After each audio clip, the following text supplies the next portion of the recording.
Depuis quelques années, la coupure du jeudi avait été remplacée par celle du mercredi. Je ne me souviens plus de la date à laquelle ce changement avait eu lieu. Peu importe.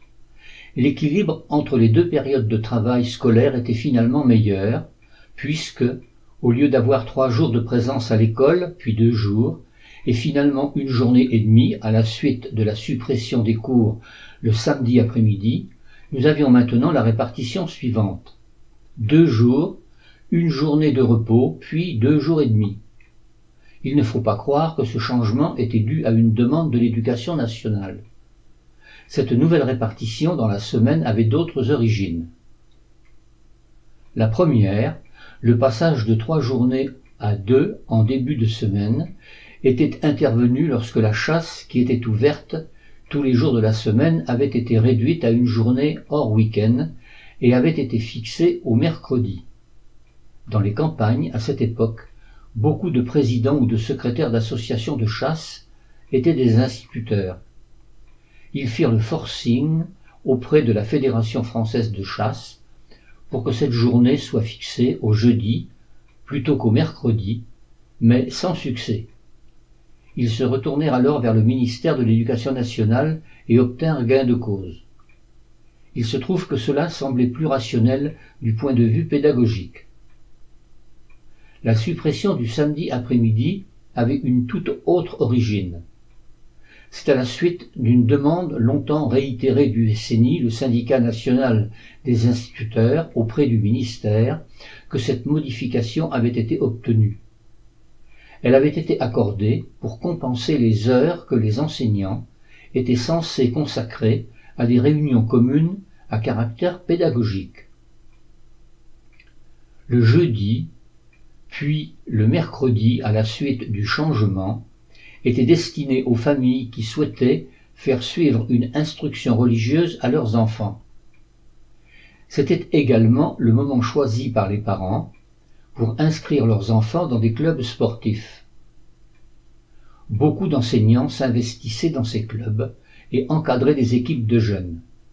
C'était le cas de mon collègue André Gault à Lagore. Il était un animateur apprécié du club de football de l'ASPTT de La Rochelle. Pour ma part, grâce à mon diplôme de moniteur de voile, je m'étais investi dans l'entraînement des enfants qui naviguaient sur Optimiste. À la demande de Michel Barbier, j'entraînais les enfants inscrits à la SRR. Au bout d'1 an, Claire Fontaine, professeure d'éducation physique et sportive de haut niveau en voile dans la catégorie 470, était venue prendre la direction de la section sport-études voile au collège Eugène Fromentin. Claire n'était pas encore titulaire du permis A, qui devait lui permettre de conduire un Zodiac ou une vedette pour les entraînements sur l'eau. Michel Barbier décida de réunir à l'entraînement du mercredi les enfants inscrits à la SRR et les enfants de la section sport-études. Il me demanda de travailler avec Claire le temps qu'elle obtienne ce fameux permis. C'est ainsi que pendant 1 an, j'allais conduire le Zodiac sur lequel Claire était également. Elle put diriger les entraînements pendant que j'observais sa démarche. J'appris beaucoup à son contact, et cette expérience allait me servir par la suite. Nous étions alors en 1978 et j'étais encore à Lagore. L'année suivante, Claire Fontaine ayant obtenu son permis mère, je n'avais plus de raison d'entraîner les enfants de la SRR. Monsieur Muscat habitait Lagore et j'avais un de ses fils dans ma classe. Il travaillait à EDF et il était le trésorier du club Gazélec de La Rochelle. Il me demanda d'entraîner les enfants des familles EDF qui souhaitaient s'initier à la voile. J'acceptai sa proposition. Il me demanda de lui préparer la liste du matériel qui me serait nécessaire pour le bon fonctionnement de la section. Je la lui remis, mais celle-ci ne le satisfit pas. Il me demanda de la compléter. Il avait un gros budget à sa disposition, et il m'expliqua que je devrais utiliser la totalité de la somme sous peine de perdre le bénéfice de l'enveloppe financière allouée au club et de la voir réduite au prochain budget. J'allais donc être à la tête du club optimiste le mieux doté de la région. Les enfants disposaient de 6 bateaux pour apprendre à naviguer. Je fis l'achat de 6 voiles neuves, de 6 mâts, de 6 paumes et de 6 livardes. Je commandais également 2 optimistes neufs au chantier local. En plus de ces activités nautiques, j'étais très occupé par les réparations à effectuer sur les bateaux qu'utilisaient Sandrine et Marielle au cours des régates, d'abord sur Optimiste, puis sur Motte Europe pour Sandrine en solitaire et sur 420 pour Marielle en équipage. Ces bateaux étaient fragiles et les concurrents, durant les courses, n'hésitaient pas à les malmener. Par vent fort, il n'était pas rare qu'une pièce de l'accastillage cède. J'appris à utiliser la laine de verre, la résine et le gel-côte. Il n'était pas question de faire appel à un professionnel. Le budget voile était déjà très important. Heureusement, dans le cadre de sport-études, il était possible de se faire prêter des voiles prototypes. Cela diminuait d'autant les dépenses à engager. Au début des années 80, je décidai de m'acheter un voilier. J'avais revendu mon Zef quelques années auparavant.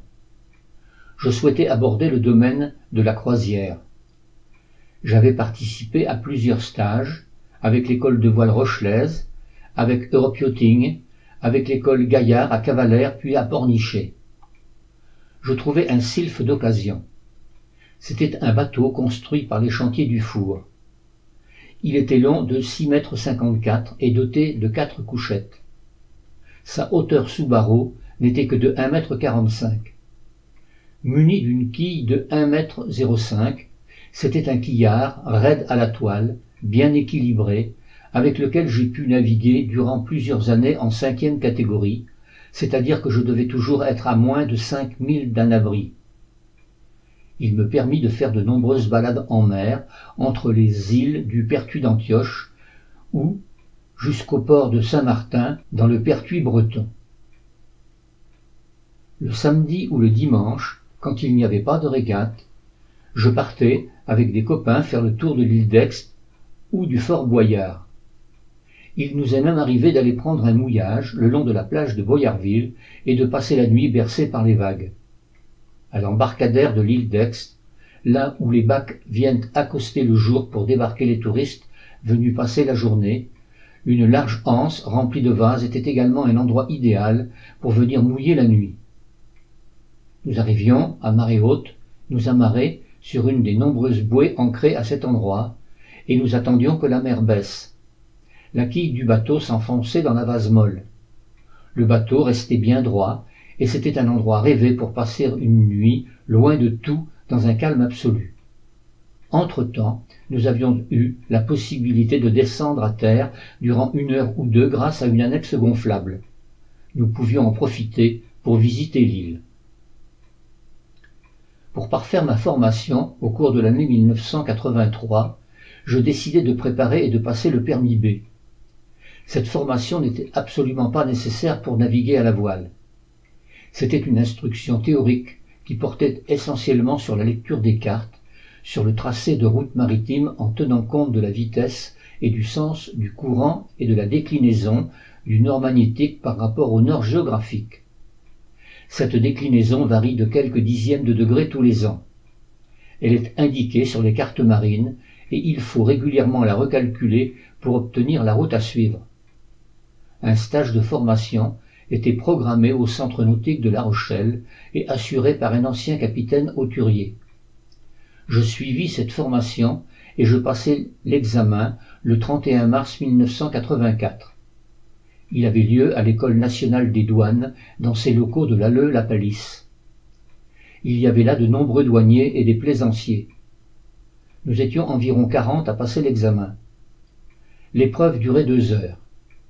Nous avions à résoudre 2 cas de route maritime à tracer sur une carte marine de la région de Brest que nous devions apporter avec nous. Les tracés et les calculs devaient être reportés au crayon sur la carte et confiés à l'officier examinateur chargé de surveiller l'examen. Au bout de 5 minutes, j'avais terminé mon épreuve. Je regardais autour de moi et je vis les mines déconfites des autres candidats qui semblaient peiner à résoudre les problèmes posés sur la feuille qui nous avait été remise au début de l'épreuve.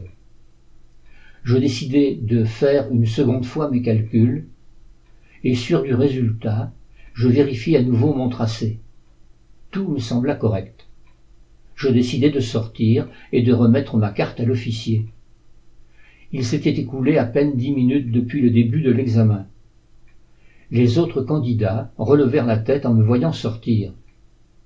Certains crurent peut-être que je séchais et que j'abandonnais la partie. L'officier prit ma carte, lui jeta un rapide coup d'œil, me fit un geste amical de la tête et je sortis. Une semaine plus tard, j'étais convoqué au centre nautique de La Rochelle pour la remise des diplômes aux candidats du centre.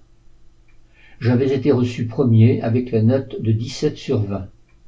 Mon copain, chef du centre nautique, me dit « C'est dommage que tu n'aies pas présenté le permis C, tu aurais été reçu. » Cela me suffisait. Le permis B me permettait de naviguer toute catégorie en plaisance. Le permis C, lui, est le permis délivré aux professionnels qui embarquent des passagers sur des paquebots de croisière. Il faut le passer en mer sur un bâtiment. Ce n'était pas mon objectif de départ. Je voulais seulement m'assurer que mes connaissances en carte marine étaient suffisantes pour envisager de sortir de la zone des 5000 et d'entreprendre des croisières le long des côtes en direction de la Bretagne. Au bout de 3 ans, je revendis mon Sylph et je fis l'acquisition d'un bateau plus grand, un Kelt 8. Long de 8 mètres, son tirant d'eau était de 1,40 m. Il était équipé en 4e catégorie, c'est-à-dire que je pouvais naviguer jusqu'à 20 000 d'un abri. Cela multiplia les possibilités. Je pus ainsi m'éloigner de La Rochelle et remonter vers la côte bretonne.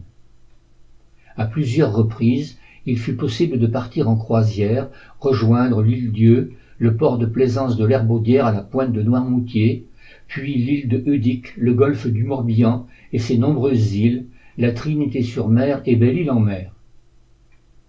Mon Kelt était équipé au départ d'un moteur hors-bord, et cela n'était pas l'idéal pour les entrées et sorties de port par mauvais temps lorsque le vent soufflait fort.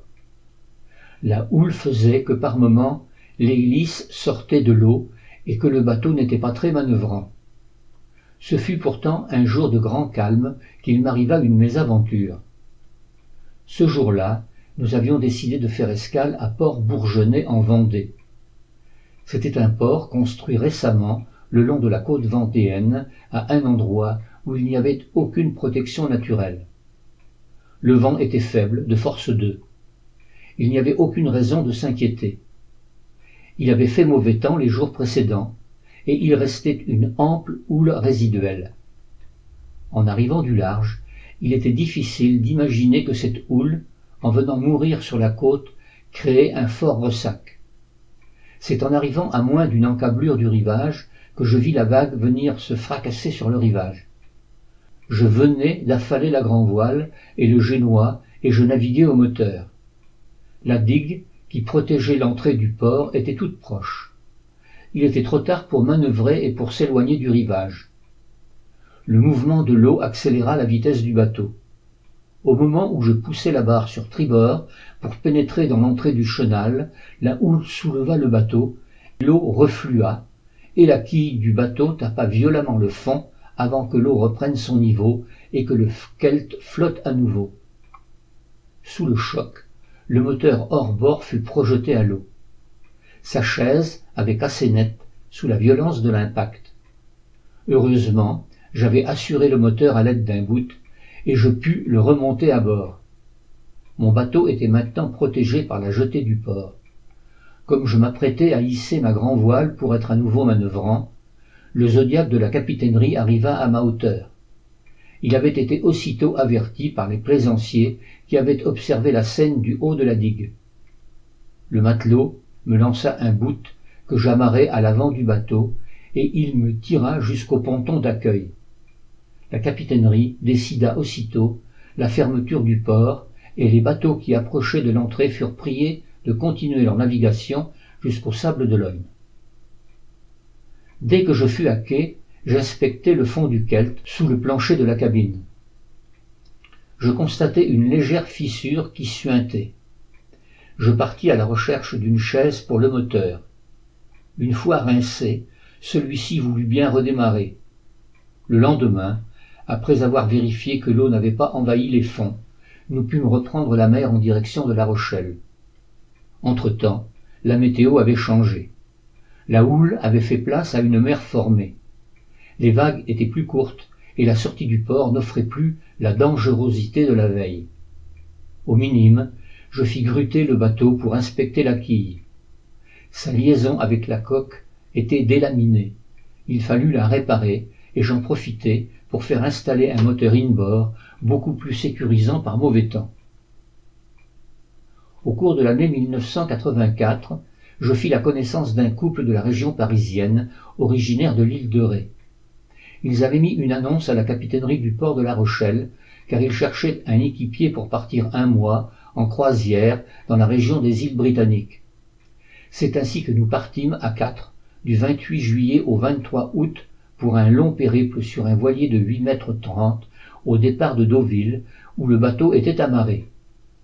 Il fut décidé que nous ferions une première sortie pour mener le bateau de Deauville à Cherbourg en longeant la côte.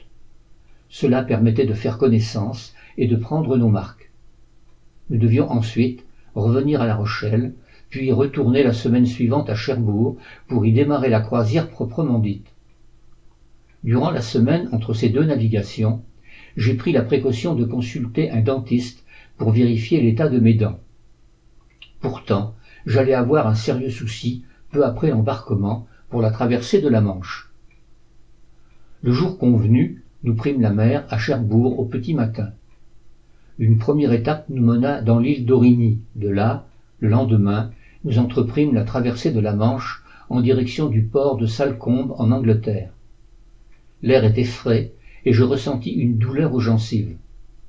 La traversée me sembla interminable.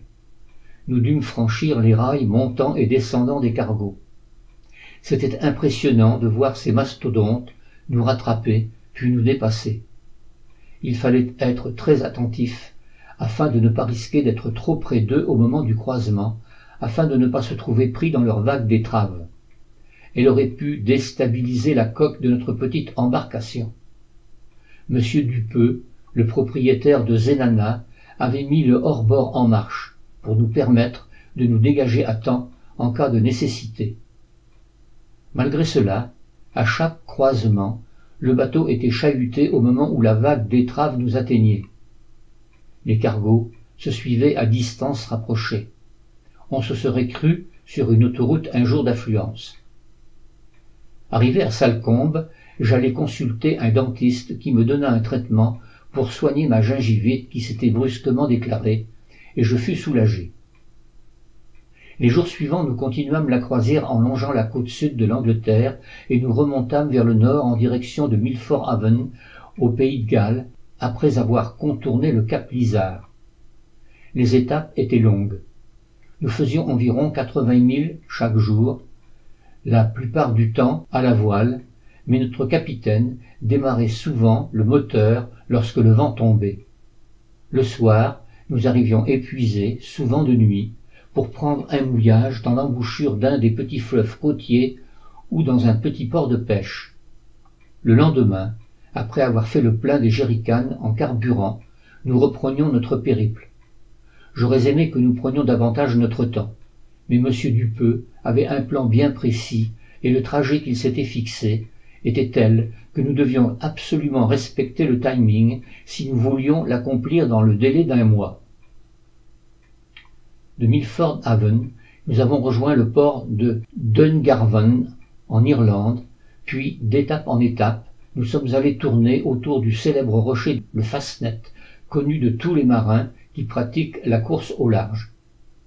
Ce jour-là, la mer était très calme et nous avons pu l'admirer dans toute sa splendeur sans craindre la fureur des flots qui s'y déchaînent les jours de mauvais temps. C'était là le but ultime que s'était fixé le propriétaire de Zenana. Nous avons ensuite rejoint le port de Kinsale où nous avons pu, enfin, souffler et faire des provisions pour le retour. Le jour du départ, la météo n'était pas très engageante, mais M. Dupeux décida quand même d'appareiller en direction des îles Scilly au large de la pointe sud de l'Angleterre. Nous devions y faire escale. Le mauvais temps annoncé nous assaillit dès les premières heures de navigation. Il n'allait pas cesser durant 3 jours. Nous ne pûmes jamais atteindre les îles. Le vent était violent et freinait notre progression. Les vagues étaient énormes, avec des creux que nous pouvions évaluer à 5 mètres. Le bateau se comportait comme un bouchon. Par moments, nous étions sur le haut de la vague et nous pouvions apercevoir l'état de la mer. Puis, nous nous retrouvions dans le creux, avec devant nous un mur d'eau qui menaçait à chaque instant de s'écrouler sur le voilier. J'étais muni d'un harnais de sécurité, et lorsque j'étais de quart à la barre, j'accrochais la sangle à l'anneau de survie situé juste sous la barre. Par moments, une vague, poussée par le vent, venait s'écraser sur le pont et balayer sa surface avant de s'évacuer par les orifices situés à nos pieds. Par 2 fois, le bateau se coucha sur l'eau lors d'une rafale plus violente, mais il se releva sans dommage. Nous devions tirer des bords. Zenana était un dériveur lesté, et sa dérive n'était pas aussi efficace qu'une quille, ce qui fait que nous ne progressions pas dans la direction souhaitée. Pour comble de malchance, les vivres commençaient à manquer à bord. Madame Dupeux et Joliane, qui étaient chargées de l'intendance, avaient calculé trop juste. La traversée durait plus longtemps que prévu. De plus, il avait fallu jeter un poulet entier qui était immangeable. Il avait dépassé la date de consommation et il sentait mauvais. En désespoir de cause, M. Dupeux décida de retourner à Kinsale. Là, on laissa Zenana à quai et on prit le ferry pour rentrer à Cherbourg. Le bateau fut rapatrié par temps calme quelques semaines plus tard par un convoyeur. L'année suivante, la famille Dupeux nous a recontactés pour une nouvelle aventure, mais nous n'avons pas donné suite. La première expérience nous avait sérieusement refroidis. Je fus bientôt obligé de vendre mon kelp. Marielle avait eu son bac et elle continuait ses études en BTS. Sandrine n'avait pas terminé les siennes. Cela faisait beaucoup de dépenses. Avec la place au port et les charges d'entretien, je ne pouvais pas faire face. J'allais continuer à naviguer mais de façon différente. J'allais m'inscrire à la capitainerie des Minimes sur la liste des équipiers et des skippers pouvant être contactés pour accompagner des plaisanciers propriétaires de voiliers mais peu amarinés. J'ai ainsi pu, pendant plusieurs années et jusqu'à ma retraite, continuer à pratiquer mon activité favorite. Certains de ces propriétaires de bateaux devinrent mes amis. L'un d'eux m'avait même confié les clés de son bateau. Je pouvais sortir en mer lorsque je le souhaitais. J'assurais l'entretien de son embarcation. C'était un échange de bons procédés qui nous satisfaisait tous les deux. J'eus une dernière expérience en matière de voile. Durant mes 2 dernières années à Valin, j'eus dans mon établissement le fils du propriétaire de Notre-Dame-des-Flots. C'était un ancien chalutier de 30 mètres de long qui avait été modifié et transformé en voilier de plaisance. Durant les premières années de l'émission télévisée Fort Boyard, ce bateau servait de base arrière au pied du fort durant les tournages de l'émission. En dehors de ces périodes, son propriétaire organisait des sorties à la journée ou des croisières d'1 semaine. En 1992 et l'année suivante, j'organisais pour le compte de l'AACC plusieurs balades en mer pour des groupes. Le point d'orgue fut une semaine en mer qui nous conduisit de La Rochelle jusque dans le golfe du Morbihan et Belle-Île-en-Mer. Nous étions 5 passagers, accompagnés du propriétaire du bateau et de son second qui assurait l'intendance et la cuisine. Nous participions aux manœuvres qui se faisaient à l'ancienne, sans winch, uniquement à la force des bras. Les participants ont gardé de cette croisière un souvenir tel que de nombreuses années plus tard, il ne manquait pas de reparler des moments inoubliables vécus à bord.